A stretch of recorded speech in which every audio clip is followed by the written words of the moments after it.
Gemara in Brachos, between Rabbi Shmuel and Rabbi Shimi Yochai. How does one live his life? How should one invest his abilities in life?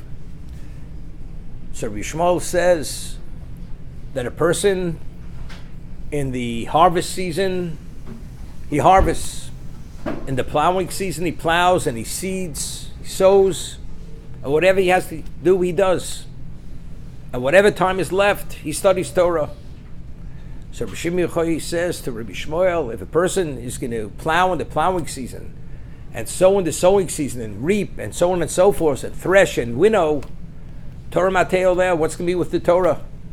But rather, a person has to dedicate his life to Torah, and Hashem will provide whatever is needed. And it's Mlachnu Nasai, the Acherim, that one's chores will be done through others. But the Jew has an obligation to invest his life in Torah study. So the Gemara asks on Rabbi Shimi Yochai, but in the second paragraph of the Shema, it says, "V'yim Shema tishma mitzvosai asher anochi mitzav eschem hayom." If you listen to my mitzvos, b'chol levavchem, b'chol nafshechem, with all your hearts and all your souls, v'asavti d'gonecho. So you see that a person who's dedicated to Torah, yet he has to bring in his own harvest. So the right way to invest one's life, that in the proper season, one has to act responsibly and bring in his own harvest. So in that, Rabbi Shimi Yochai answers, these people who have to bring in their own harvest, although they're doing the mitzvos, but they're not doing it in the ultimate, truly doing the will of God. But if they truly would do the will of Hashem, then it would be vasapti to gonech. It wouldn't be you have to bring in your own harvest, but others will bring it on your behalf. But because they're falling short in regard to their quality of mitzvah, therefore it's vasapti to gonecho. You have to bring in your own harvest. This is how Rabbi Shimi Yochai responds to the claim of Rabbi Shmuel from the second paragraph of the Shema. So the question is, what's Osir Tzonu Shal Mokum?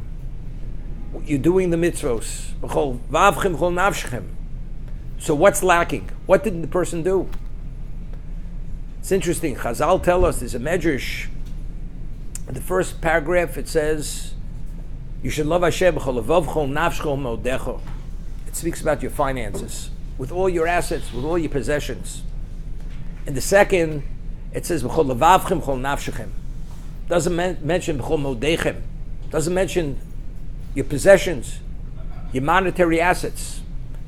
So the Medrash Tanchuma says that the first paragraph is speaking of a person's willing not only to give his life and to serve God with all his heart, you're willing to give up all the physical amenities of this world, all the pleasures for the sake of Torah.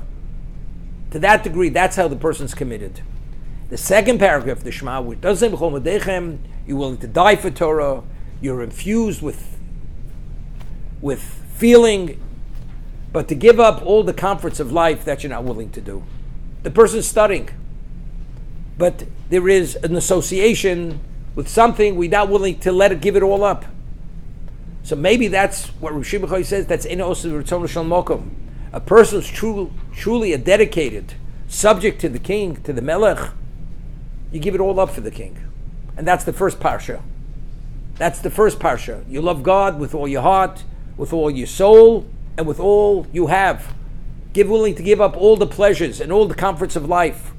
The second person, he's willing to do it all, but not all the comforts. And because of that, that's Ein Osir Tzonu Shal Mokum. When we speak in Bechuksai Teilechu to Amelim b'Torah, Amelus, you should toil in Torah. What's toil? Toil means that there's no distraction. As we once said, the Rambam, when he speaks about to acquire Kesed Torah, what's acquiring Kesed Torah? He says that you should not spend one night in eating or drinking or in levity, anything, fully dedicated.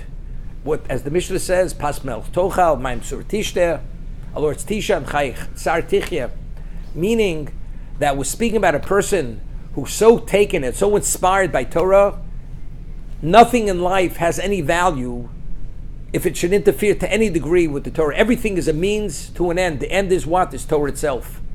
That's the level of dedication. That's the amelus. And if therefore the Torah tells us a person is omel b'Torah, not only does Hashem provide his necessities and the amenities of life, he merits a bounty which is beyond one, it's unlimited bounty. Because just as he selflessly gave everything on an unlimited level, based on the principle of midah keneged midah, measure for measure, Hashem responds with the material on an unlimited level.